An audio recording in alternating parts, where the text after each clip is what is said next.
Depuis très très longtemps, finalement, les pêcheurs européens vont pêcher dans les eaux britanniques. On a des traces qui remontent à 500 ans ou voire plus. Même déjà les Vikings y allaient. Et donc, c'est vrai que les eaux britanniques, c'est les eaux les plus poissonneuses d'Europe. C'est là que se retrouve essentiellement, une grosse partie des adultes des populations qu'on exploite.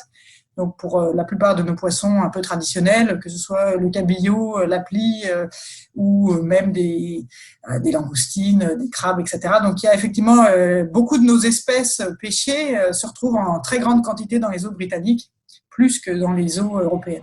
Ce qu'on va retrouver pour finalement pas mal d'espèces, notamment vous voyez dans la mer du Nord. La mer du Nord, c'est un peu un bassin qui est entouré de beaucoup de pays différents. Et en fait, pour un certain nombre des espèces qu'on va avoir en mer du Nord, elles vont plutôt se reproduire un peu plutôt vers le sud de la mer du Nord, donc le long des eaux françaises, belges, hollandaises ou danoises. Et puis finalement, grandissant par le principe des migrations, elles vont monter un peu vers le nord-ouest, donc plutôt vers les eaux britanniques. Alors que voilà, donc on aura plutôt les juvéniles, les larves qui seront plutôt dans les eaux européennes et les adultes plutôt dans les eaux anglaises et britanniques. Et puis c'est tout ce système un peu des courants. Vous savez, il faut comme les œufs et les larves des poissons, elles peuvent pas nager, donc elles se déplacent par les courants.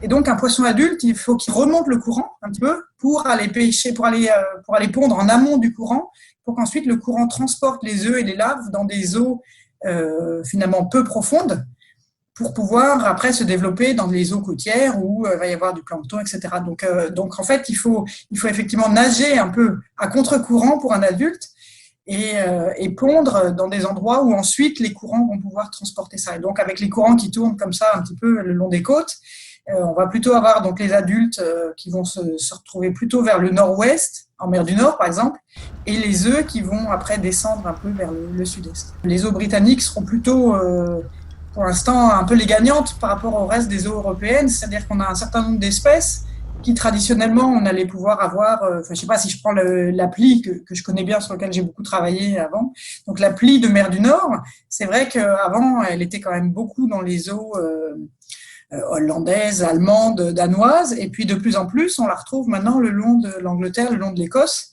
Et c'est la même chose pour le cabillaud, etc. Donc il y a un certain nombre d'espèces qui finalement, proportionnellement, de plus en plus, se retrouvent dans les eaux britanniques par rapport aux eaux européennes. Les eaux britanniques étaient déjà gagnantes et qu'elles le seront de plus en plus, quoi. Donc c'est pareil avec l'Islande, les Féroé, la Norvège, par rapport aux captures traditionnelles. Et par contre, inversement, en Europe, on va peut-être avoir des nouvelles espèces qui vont apparaître, mais qui ne sont pas nos espèces traditionnelles. Retrouvez tout France Bleu sur francebleu.fr.